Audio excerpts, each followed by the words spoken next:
မိမိတို့ရဲ့နေအိမ်မှာဖျားစွန်းတော်ကတ်တဲ့ဓမ္မမိတ်ဆွေတွေပါတယ်ဆိုရင်ဒီဗီဒီယိုကိုဆုံးအောင်ကြည့်သွားပါတကယ်လို့စွန်းတော်ဘယ်လိုကတ်ရမလဲဆိုတာကိုမသိသေးတဲ့လူတွေပါရင်လည်းဒီဗီဒီယိုကိုဆုံးအောင်ကြည့်သွားစေချင်ပါတယ်ဘာကြောင့်လဲဆိုတော့ဒီဗီဒီယိုထဲမှာကလွဲမှားနေတဲ့ဗုဒ္ဓဘာသာတွေရဲ့စွန်းတော်ကတ်နည်းတွေကိုရှင်းလင်းမျှဝေသွားမှာဖြစ်ပါတယ်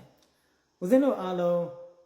မြတ်စွာဘုရားရှင်ကိုယ်တော်မြတ်ကြီးကိုတက်တော်ထင်ရှားမြတ်စွာဘုရားကဲ့သို့ဦးဇင်းတို့စွမ်းပန်းရေမီးအစရှိတဲ့ဖြင့်ကတ်လူထမ်းကြတယ်တစ်သီးစွမ်းနေလဲလူထမ်းကြတယ်ဒီနေရာမှာအဓိကပြောချင်တာကတစ်သီးစွမ်းလူထမ်းတဲ့ဓမ္မမိတ်ဆွေတွေကိုအဓိကပြောချင်တာဖြစ်တယ်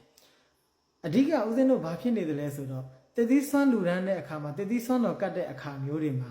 ဦးဇင်းတို့မားနေတဲ့အကြီးမားဆုံးအမားကဘာလဲဆိုလို့ရှိရင်မြတ်စွာဘုရားထံမှာဘုရားကျောင်းဆောင်ပေါ်မှာပကံများနဲ့တမောသီစွန့်ကတ်တယ်ဆိုရင်တမောသီကိုအစိမ့်တင်တာမဲ့တဲ့အခါကျမှစွန့်ပြီးတော့မှကိုယ်ကစားလိုက်တယ်အဲ့ဒီလိုမျိုးပဲဒွင်းသီးကတ်တဲ့လူကလည်းဒွင်းသီးဆိုလည်းအလုံးလိုက်ကတ်ထားလိုက်တာမျိုးမဲ့ပြီးတော့ဖင်ကွဲမှချပြီးတော့စွန့်ပြီးတော့မှကိုယ်ကစားလိုက်တာမျိုးနောက်ပြီးတရက်သီးတွေအသီးလိုက်တွေစပစ်သီးတွေဆိုလည်းအတွဲလိုက်တွေငပြောသီးတွေဆိုလည်းအဖီးလိုက်တွေအလုံးလိုက်တွေဥစဉ်တို့များသောအားဖြင့်ကတ်နေတာဒီလိုမျိုးပုံစံတွေများတယ်ပေါ့နော်အဲ့တော့တချို့ဥစဉ်တို့ဒါတော်တော်များသောပုံကိုယ်တွေကတော့ဒီလိုပဲလူတွေကြတာပဲဖះ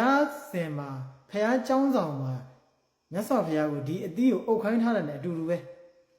မယိုသေးမလေးစားရအခါတော်ကလည်းဖြစ်စေတယ်ဒါဥစဉ်တို့ကလူလိုက်တာကတော့သရာတရားနဲ့လူတာပဲဒါပေမဲ့သရာရဲ့အနောက်မှာဥစဉ်တို့ကပညာနဲ့ဆုံးဖြတ်နိုင်တဲ့အမှားအမှန်ဆုံးဖြတ်နိုင်တဲ့ဉာဏ်မပါတဲ့အခါမှာမားတာတကယ်တော့ဒါကသရာတရားရှိပြီးတော့ဉာဏ်အားနဲ့လို့ပညာအားနဲ့လို့မားတာလည်းဖြစ်သလိုတစ်ချက်နောက်တစ်ချက်ကဘာလဲဆိုရင်ရှေ့မှာကိုယ့်ရဲ့မိဘတွေလူကြီးမိဘတွေလှုပ်သွားတဲ့အတုကိုလိုက်ခိုးပြီးတော့မှလှုပ်တာလည်းပါတယ်အဲ့တော့ဒီနေ့ကစပြီးတော့မှဖះเจ้าဆောင်မှာမြတ်စွာဘုရားကိုတည်တည်စွမ်းလူရမ်းတဲ့အခါမှာအသီးလိုက်ကတ်နေတယ်အဖီးလိုက်တွေကတ်တာမျိုးအတွဲလိုက်တွေကတ်နေတာမျိုးအသီးအစိမ့်မမဲ့တမဲ့တွေကိုကတ်ပြီးတော့မှဖះเจ้าဆောင်မှာမဲ့မှာစွန့်စားနေတာမျိုးတွေ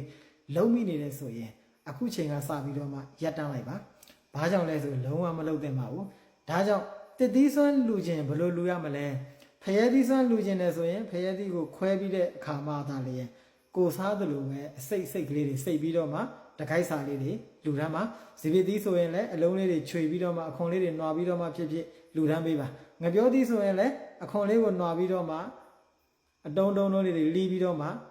စောင်းတော်ကိုကပ်ပေးစေချင်ပါတယ်ဒါမှသာလေမှန်ကန်တဲ့စောင်းတော်ကန်ကြီးဖြစ်မှာပါဒါကြောင့်ဓမ္မမိတ်ဆွေတို့အနေနဲ့ဖះเจ้าဆောင်မှာအသီးတွေကိုအခိုင်လိုက်အဖေးလိုက်လူတန်းနေတာကိုရပ်တန်းလိုက်ပါ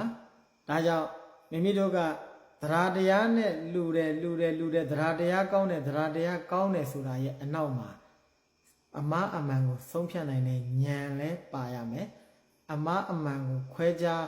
သိတတ်တဲ့ပညာလည်းပါရပါသေးတယ်တရားကောင်းတိုင်းလည်းမဖြစ်ပါဘူးတရားအားကောင်းပြီးတော့ဉာဏ်အားနည်းနေတာမျိုးတွေဆိုရင်လည်းအဆင်မပြေပါဘူးဒါကြောင့်အမှားအမှန်ကိုဝေဖန်ပိုင်းခြားသိတတ်ပြီးတော့မှ